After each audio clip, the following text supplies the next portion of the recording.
नमस्कार दोस्तों, stock market studies में फिर से एक बार आपको बहुत-बहुत स्वागत है। तो आज मैं फिर से आपके सामने कुछ इम्पोर्टेंस कंपनी के अपडेट्स और उस कंपनी के डिटेल्स के बारे में, साथ ही साथ टेक्निकली चार्ट पैटर्न्स के बारे में डिस्कशन करूँगा।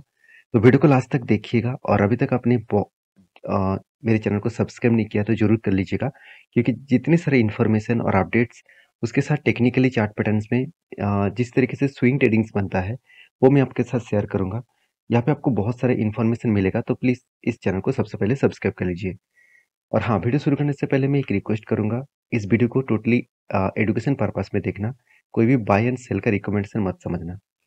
तो सबसे पहले देखिए, जिस कंपनी के बारे में बात करूँ उसका नाम है दीपक नाइट्रेट।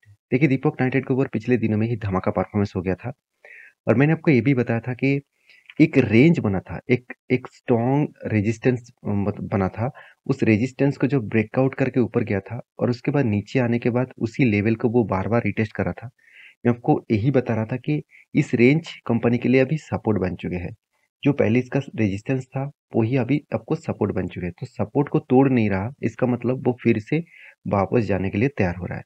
और जब कोई बड़ा-सा कैंडल बन रहा है, वो भी हाई वॉल्यूम के साथ, इसका मतलब बायर बहुत ज़्यादा एक्टिव था सेलर के तुलना से। तो किस तरीके से वॉल्यूम क्रिएट हुआ और किस तरीके से लेवल को ब्रेक किया, वो मैं आपको दिखाऊँगा। उससे पहले कंपनी का परफॉर्मेंस को देख लीजिए। अभी इस कंपनी की सबसे खासियत यही है, दीपक नाइट्रेट का जो मेनली प्रोडक्ट है, आप देखेंगे मैं बहुत बार बोल चुका हूँ कि सोडियम नाइट्रेट इसका सबसे ज़्यादा बड़ा मतलब रेवेन्यू कमाने का एक ज़रिया है और इस प्रोडक्ट के माध्यम से सबसे ज़्यादा रेवेन्यूज़ कंपनी को आते हैं। क्योंकि 75% मार्केट शेयर सोडियम नाइट्रेट के ऊपर ही कंपनी का देखने को मिलेगा। और सोडियम नाइट्रेट ये जो प्रोडक्ट है, इस प्रोडक्ट के जो डिमांड है, वो मार्केट में है, अभी भी है, फ्यूचर में और भी ज़्यादा रहेगा। और कंपनी की जो खासियत है, वो मैं आपको दिखा चुका हूँ। अभी कंपनी का मार्केट कैप देख लीजिए, 29,600 करोड़। कोई छोटा-मोटा कंपनी नहीं है। कंपनी का आरओसी, आरओई बेस लेवल में है। कंपनी के प्रोमोटर के पास होल्डिंग्स भी बहुत शानदार देखने को मिलेगा और एनुअली इनकम भी अच्छा खासा है और कंपनी का कैश भी अच्छा खासा देखने को मिला। कंपनी के हाथ में जो कर्जा है, वो आप ज़ीरो डेब्ट बोल सकते हैं। अभी कंपनी किस तरीके से डेब्ट को ज़ीरो किया, आप देख लीजिए। पहले देखिए कंपनी का 500, 700, 900, 1000 तक चला गया था कंपनी का कर्जा। मगर कंपनी लास्ट ईयर में 73 करोड़ के आसपास कर्जा जनरेट किया। अभी कंपनी का मैनेजमेंट का कहना है कि हमेशा हम लोग कर्जे के ऊपर ध्यान देते हैं। जो जो लोन लिया है वो लोन को पहले मिटाते हैं, क्योंकि लोन अगर ज़्यादा रहेंगे तो कंपनी में काम करने में दिक्कत होगा।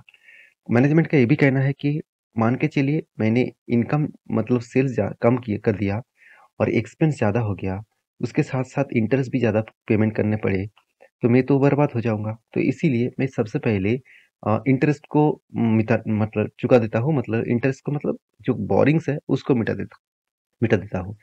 आप ध्यान से देखेंगे तो अभी जो बोरिंग्स है वो कहाँ पे है? 3 तरीके से बोरिंग्स लेके रखा। एक लॉन्ग टर्म के लिए, एक शॉर्ट टर्म के लिए, एक लीज़ लायबिलिटीज़ के लिए। अभी लीज़ लायबिलिटीज़ क्या होते हैं? लीज़ लायबिलिटी का मतलब एक तरीके से समझिए कि मान के चलिए कोई आप दुकान करना चाहते हैं और वो भी किराए पे लेकर, तो वो जो किराए में आपका जो डिपॉज़िट मनी देना पड़ता है, तो उस तरीके से जो पैसा आपका वहाँ पे जमा होते हैं, तो उसको बोला जाता है लीज़ लायबिलिटी। तो वो पैसा आपको एज ए एक्स्ट्रा आपको पेमेंट करना पड़ता है, एडवांस पेमेंट करना पड़ता है, तो उसी तरीके से बिज़नेस में भी लीज़ लायबिलिटी देखने को मिल जाते हैं। तो रही बात इस कंपनी की जो लायबिलिटीज़ है, उसके बारे में बात करें तो कंपनी को इस बार जो ट्रेड्स पेबल करना पड़ेगा, 662 करोड़ के आसपास। अभी ट्रेड्स पेबल क्या होते हैं? ट्रेड्स पेबल मतलब मान के चलिए कंपनी ने जो बिज़नेस किया, जिससे कंपनी ने रॉ मटेरियल्स खरीदारी किए और वो कंपनीज़ को दीपक नाइट्रेट को क्या करना पड़ेगा? पैसा पेमेंट करना पड़ेगा। वही होता है ट्रेड्स पेबल और इसी तरीके से ट्रेड्स पेबल अब कितना देखा? 650 करोड़। और उसी तरीके से आप देखेंगे तो ट्रेड रिसीवेबल में कितना कंपनी को मिला? कंपनी को टोटल ट्रेड रिसीवेबल में 1300 करोड़ का प्रोजेक्ट मिला। मतलब 1300 करोड़ का कंपनी का ट्रेड रिसीव हुआ। तो जितना ट्रेड रिसीव होगा, ट्रेड पेबल से भी ज़्यादा अगर हो, तो कंपनी में खासियत बने रहते हैं। तो मैं तो इस कंपनी के ऊपर बहुत स्ट्रॉन्ग बुलिश हूँ और आपका क्या राय है मुझे ज़रूर कमेंट्स करना। और हाँ, एक चीज़ मैं और भी बता दूँ कि कंपनी का जो मतलब कैश साइकिल्स है, अगर वो चीज़ को देखेंगे तो 76 डेज़ में कंपनी का कैश साइकिल्स देखने को मिलेगा। तो जो कैश साइकिल्स का मतलब क्या होते हैं? देखिए डेटोस डे, इन्वेंटरी डे और डेज पेबल, ये तीनों साइकिल्स जो कंप्लीट होता है तब कैश साइकिल्स बनते हैं। अब इस तीनों साइकिल्स कंप्लीट मतलब मान के चलिए डेज पेबल का मतलब क्या है? जिनके पास से रॉ मटेरियल्स खरीदारी किए है उसको पेमेंट करना है। उसके बाद डेटोस डे क्या होते हैं? डेटोस डे का मतलब होते हैं जिससे माल कंपनी ने बेचा, उससे पैसा कितने दिनों में मिल रहा है, उसको बोला जाता है डेटोस डे। और उसके बाद इन्वेंटरी डे क्या होता है? इन्वेंटरी डे मतलब कंपनी को प्रोडक्शन करने में कितना दिन लग रहा है। ये सारे साइकिल्स जब कंप्लीट होते हैं तो कंपनी के जो कैश का सेगमेंट है, मतलब जो कैश है वो साइकिल्स के वाइज घूम के कंपनी के पास आते हैं। इस टाइम पीरियड लगता है 76 डेज, ऑलमोस्ट 2.5 मंथ। तो मेरे हिसाब से सब कुछ तो ठीक ठाक ही देखने को मिला। एफ और प्रोमोटर पब्लिक हर किसी के पास इन्वेस्टमेंट है। प्रोमोटर ने खुद का स्टेक बढ़ा भी चुके हैं, अच्छा खासा होल्डिंग्स को इंक्रीज भी किया। तो मेरे हिसाब से एक पॉजिटिवली सोच यहाँ पे रखना चाहिए। और म्यूचुअल फंड वाले ने क्या किया, लास्ट मार्च अप्रैल में और जून, इस चारों मंथ में बाई किया और जुलाई मंथ में सेल ऑफ किया। अभी यही चार्ट पे मैं आपको बता दूं तो जुलाई मंथ में देखिए किस तरीके से सेल ऑफ हुआ। अभी आपको अगस्त मंथ का जब डेटा आएगा तब आप देखेंगे तो अगस्त मंथ में बाई किया गया। तो बाई सेल तो चलते रहते हैं, हमेशा इस तरीके से ही परफॉर्मेंस होता रहता है। तो देखिए मैंने आपको जो मेंशन किया था यहाँ पे स्ट्रॉन्ग, एक देखिए एक स्ट्रॉन्ग रेजिस्टेंस था। इस रेजिस्टेंस को पहले यहाँ पे तोड़ा, मैंने यहाँ पे एंट्री लिया था और यहाँ पे एग्जिट किया। मैं आपको बहुत बार बोल चुका हूँ। फिर से मैं इंतजार कर रहा था कभी भी मौका मिले तो एंट्री लूंगा। तो देखिए यहाँ पे जो पीक कैंडल बना, तो मैंने आपको ये भी बताया था कि मैंने यहाँ पे एंट्री नहीं ले पाया क्योंकि उस टाइम में मैं थोड़ा सा इस कंपनी के ऊपर मतलब स्टडी कर नहीं कर पाया। तो उसके बाद ऊपर चला गया था, तो फिर से नीचे आया। तो मैं सोच रहा था कि जब कोई कैंडल अच्छा बने अ, और इस रेंज को तोड़े तो मैं एंट्री लूंगा। तो ऑब्वियसली इसके ऊपर मैं एंट्री नहीं लूंगा। मैं थोड़ा सा यहाँ पे अगर वॉल्यूम करे और उसके ऊपर एंट्री लूंगा, क्योंकि यहाँ पे जो नेक्स्ट एंट्री लेने के बाद जो टारगेट बनता है 2, 3, 4, 6, तो इस टारगेट को मैं लेके चलूंगा क्योंकि यहाँ पे एक स्ट्रॉन्ग रेजिस्टेंस कम सप्लाई जोन है। तो इस लेवल तक वो जरूर आ सकते हैं। यहाँ पे कोई 100% गारंटी नहीं होता, पे हमेशा प्रिडिक्शन करके चलना पड़ेगा। तो मेरे हिसाब से इस लेवल तक आ सकते हैं। नेक्स्ट जो कंपनी जिसके बारे में बात करूँ उसका नाम है टाटा एल्क्सी। टाटा एल्क्सी टाटा ग्रुप के सबसे बड़ा कंपनी है। और आप सभी जानते हैं टाटा एल्क्सी एक ऐसी कंपनी है जिसका अपकमिंग कुछ ईयर्स में इसका ग्रोथ और पोटेंशियल और भी बहुत ज़्यादा बढ़ने वाले हैं। अभी इतनी सारी बात मैं आपको क्यों बता रहा हूँ, क्योंकि देखिए Tata Elxsi artificial intelligence, machine learning, तो इस तरीके से प्रोडक्ट के ऊपर काम करना भी बहुत पहले से ही शुरू कर चुके हैं। तो कंपनी सिर्फ यही दोनों में नहीं, automotive, media, communications, health care system, इस प्रोजेक्ट के ऊपर भी कंपनी काम करते हैं। तो कंपनी में खासियत यही है कि कंपनी आईटी सेक्टर इंडस्ट्रीज में जो small and medium type companies है उसमें कंपनी लीडर है। और इस कंपनी का मार्केट कैप भी कोई छोटा मोटा कंपनी नहीं है। कोविड के टाइम के बाद इस कंपनी के ऊपर जो धमाका हुआ था वो देखने का लायक है। उसके बाद देखिए रसिया और यूक्रेन और यूएस मार्केट में रिसेशन के चलते हुए, इकोनॉमिक स्लो डाउन के चलते हुए इस सारे आईटी कंपनी का हालत खराब हो गया। तो इसके भी हालत में थोड़ा सा करेक्शन देखने को मिला। अभी कंपनी का आरओसी देखेंगे तो बेस्ट है। आप कहेंगे सर पी रेशियो तो बहुत हाई है। हाँ, मुझे बहुत सारे दोस्त ये भी कमेंट करते रहते हैं, सर आप पी रेशियो को ध्यान से देखते नहीं। आपको मैं हर वीडियो में पी रेशियो दिखाता हूँ। और यहाँ पे देखिए पी रेशियो के बारे में बात करें तो पी रेशियो एक टाइम कहाँ पे चला गया था, 110 पे। आज कहाँ पे है, 60 के आसपास। अभी देखना है एवरेज पी रेशियो कितना है, 50 के आसपास। इसका मतलब पी रेशियो थोड़ा सा ओवर वैल्यूड है, पी रेशियो थोड़ा सा ज्यादा है। मेरे कहने का मतलब क्या है, मेरे कहने का मतलब है कंपनीज के ऊपर जो परफॉर्मेंस यहाँ पे दिख रहा है, परफॉर्मेंस कुछ अच्छा खासा लेवल्स में देखने को मिला है। और कंपनी के जो एनालिसिस के बारे में बात करूं तो कंपनी का ऑलमोस्ट डेट फ्री कंपनी है और कंपनी का 25% के आसपास यहाँ पे सीएजीआर के आसपास में ग्रोथ हुआ।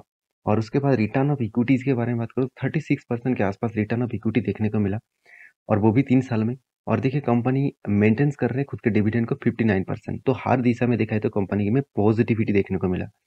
हाँ, आप बोल सकते हैं कंपनी में एक वीकनेस है, वो क्या है, कंपनी 22 टाइम्स ऊपर कंपनी बुक वैल्यू के ऊपर ट्रेड कर रहा है। तो ये तो हर कोई कंपनी में देखने को मिल जाता है। आप अगर 100 कंपनी ढूंढेंगे तो 100 में आपको 5 शेयर में आपको शायद बुक वैल्यू के नीचे ट्रेड कर रहा है। बाकी आपको 95 कंपनीज में आपको बुक वैल्यू के ऊपर ट्रेड करता हुआ देखने को मिल जाते हैं। तो रही बात कंपनीज के जो क्वार्टरली रिजल्ट का, तो इसमें कोई दोहराई नहीं है, कंपनी में अच्छा खासा ग्रोथ यहाँ पे देखने को मिला। सेल्स 725 करोड़ से 726 करोड़ से 850 करोड़ तक बन चुके हैं और एक्सपेंस भी कंपनी कंट्रोल में रखा। और उसके बाद देखिए नेट मतलब ऑपरेटिंग प्रॉफिट देखिए 238 करोड़ और इस बार बन चुके 251 करोड़। तो ओवरऑल कंपनी टैक्सेशन सब कुछ पेमेंट करने के बाद कंपनी के हाथ में जो प्रॉफिट आया 185 करोड़ और पिछले बार 185 करोड़ था, इस बार बन चुके हैं 189 करोड़। तो यहाँ पे भी एक पॉजिटिविटी देखने को मिला। तो इसलिए इंस्टीट्यूशन भी इस कंपनी के ऊपर टिके हुए हैं, कोई भी स्टेक उन्होंने नहीं बेचा और सबसे ज़्यादा होल्डिंग्स इस कंपनी के ऊपर प्रोमोटर के बाद पब्लिक के पास देखने को मिलेगा। तो कंपनी ने अच्छा खासा धमाका रिटर्न भी दिया, 50%, 40%, 80% के आसपास साल भर में 10-5 साल में आपको रिटर्न भी दे चुके हैं। अभी रही बात इस कंपनी के जो डिटेल्स है उसके बारे में बात करूँ तो आप देखेंगे तो लास्ट कुछ मंथ से जैसे मई मंथ, जून मंथ और जुलाई मंथ, इस तीनों मंथ में अच्छा खासा बाइंग किया गया और अप्रैल, फरवरी, मार्च, अप्रैल इस तीनों मंथ में उतना बाई नहीं किया गया। तो टाटा एलेक्सी के बारे में एक चीज मैं बता दूं कि कंटिन्यूअसली यहाँ पे क्या हुआ, एक यहाँ पे कुछ इस तरीके से cuff with sorry head and shoulder pattern create हुआ। यहाँ पे क्या बना, एक शोल्डर, उसके बाद एक हेड, उसके बाद एक शोल्डर। एक हेड एंड शोल्डर पैटर्न यहाँ पे क्रिएट हुआ और head and shoulder pattern create होने के बाद यहाँ पे ब्रेकआउट भी हुआ, ब्रेकआउट कन्फर्मेशन भी हो गया। तो मेरा टारगेट तो यहाँ पे है, मेरा टारगेट जो यहाँ पे मैं लेकर चल रहा हूँ 8664। देखिए मेरा टारगेट है, मैं बार बार बोल रहा हूँ आपको, मैं कोई भी टारगेट और कोई भी आपको मैं टिप्स नहीं दे रहा हूँ कि कल जगह पे बाय कर लीजिए। देखिए मेरा एंट्री यहाँ पे हो चुके हैं, मैं इंतजार जरूर करूंगा इस टारगेट तक। तो देखिए किस तरीके से टारगेट वो अचीव करते हैं वो तो देखेगा ही। तो आई होप इस टारगेट को जरूर अचीव करेगा क्योंकि कंपनी प्रीवियस हाई से नीचे ही एंट्री बना है, तो एक हायर चांसेस है उस एंट्री को वो कंफर्म टारगेट को अचीव कर सकते हैं। तो नेक्स्ट जो कंपनी जिसके बारे में बात करूं उसका नाम है एस्ट्रॉल। देखिए एस्ट्रॉल इंडिया के नंबर 1 पाइप इंडस्ट्रीज कंपनी है।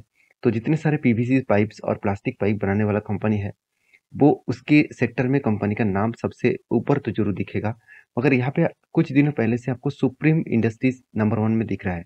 तो सुप्रीम इंडस्ट्रीज नंबर 1 में दिखने का और एक कारण है क्योंकि उस कंपनी का मार्केट कैप बढ़ चुके हैं। तो फिर भी मैं एस्ट्रॉल के ऊपर बहुत बुलिश हूँ क्योंकि एस्ट्रॉल का जो बिजनेस मॉडल है वो बहुत स्ट्रांग है।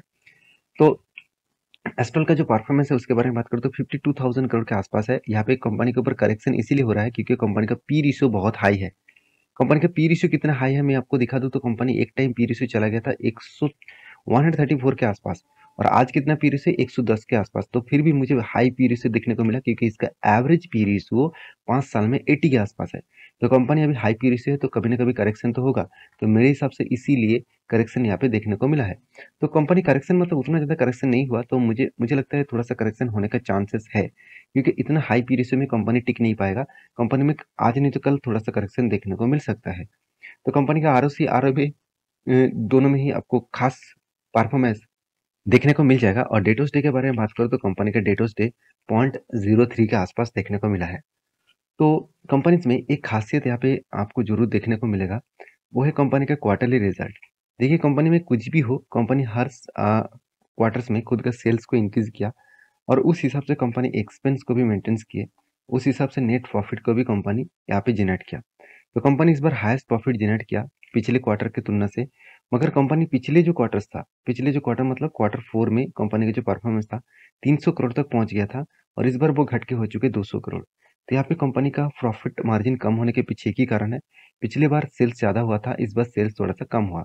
मगर क्वार्टर ऑफ क्वार्टर बेसिस मतलब sorry year of year basis देखेंगे तो कंपनी का परफॉर्मेंस तो ठीक ठाक ही चल रहा है। तो कंपनी की ओवरऑल जो बात करूँ कंपनी का प्रॉफिट एंड लॉस में, कंपनी आपको धमाका रिटर्न दिया। एवरेज रिटर्न के बारे में बात करूँ तो 30 to 35% के आसपास देखने को मिलेगा। कंपनी का सेल्स ग्रोथ, प्रॉफिट ग्रोथ और रिटर्न ऑफ इक्विटी सब कुछ आपको बेस्ट पॉइंट ऑफ व्यू से देखने को मिलेगा। तो रही बात इस कंपनी के ऊपर एज ए इन्वेस्टर, प्रोमोटर से लेकर एफआईजीएस पब्लिक हर कोई इन्वेस्टमेंट करना चाहता है। तो मुझे कुछ दोस्तों ने कमेंट किया सर एस्ट्रो नंबर 1 में था, सेकंड पोजीशन में चला गया, तो क्या कंपनी खराब हो जाएगा, बर्बाद हो जाएगा? आप लोगों को प्रॉब्लम यही है कि आप लोग नंबर 1 नंबर 2 इस तरीके से ढूंढते रहते हैं, आपको ये ढूंढना नहीं है। आपको अगर कोई भी कंपनी 10 नंबर में भी दिख रहा है ना, वो भी कंपनी आपको धमाका परफॉर्मेंस दे सकते हैं। तो आपको ये देखना है कि कंपनी का स्ट्रेंथ कितना है, कंपनी का फ्यूचर में विजन कितना है, उस हिसाब से काम करिए। कितने नंबर में कंपनी है वो मत देखिए। आज वो नंबर 2 में है, कल वो फिर से नंबर 1 में हो सकते हैं। तो म्यूचुअल फंड बारे के बारे में बात करूँ तो ध्यान दीजिएगा, कंपनी के ऊपर छोटा-मोटा सेल और छोटा-मोटा बाई करते जा रहे हैं। तो रही बात कंपनीज़ के चार्ट पैटर्न का, तो एस्ट्रल के ऊपर जो चार्ट पैटर्न यहाँ पे बना है, तो मैंने आपको कुछ इस तरीके से चार्ट पैटर्न को मेंशन किया और चार्ट पैटर्न कुछ इस तरीके से बना, ध्यान दीजिएगा इस चीज़ को। चार्ट पैटर्न जो बना है, अगर यहाँ पे मैं पहले ही मार्किंग करके रखा हूँ, मैंने आपको यहाँ पे एक कफ विथ हैंडल पैटर्न्स यहाँ पे मार्किंग करके दिया और मैंने आपको ये भी बताया कि कफ विथ हैंडल पैटर्न में यहाँ पे ब्रेकआउट भी हुआ और ब्रेकआउट का कंफर्मेशन अभी तक नहीं मिला। तो ये जो रेंज मैं आपको बना के दिया हूँ, इस रेंज के ऊपर अगर कोई भी कैंडल क्लोजिंग दे तो ब्रेकआउट कंफर्मेशन होगा और यहाँ से अगर एंट्री बनेगा तो एक बड़ा सा टारगेट बन सकते हैं और टारगेट ऑलमोस्ट 33% के आसपास है और टारगेट निकल के आ रहे हैं 2668 के आसपास।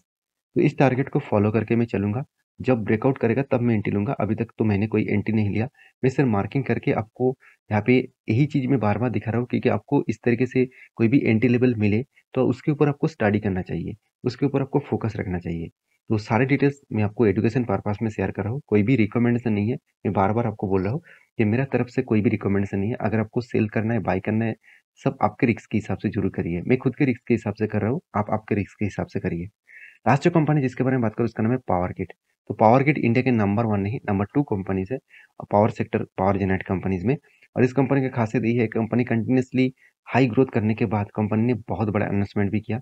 और एक्स्ट्रा अनाउंसमेंट के बारे में बात करूँ तो कंपनी बोनस भी दिया इस बार, और 12 सितंबर में आपको हर 3 शेयर में एक बदले 1 शेयर आपको बोनस के हिसाब से मिलेगा। तो ये था कुछ कंपनीज का अपडेट। वीडियो अच्छा लगे तो प्लीज लाइक करना, दोस्तों के साथ शेयर भी करना। मिलते नेक्स्ट वीडियो में, तब तक के लिए अच्छे से रहिए, अपने ख्याल रखिए। धन्यवाद।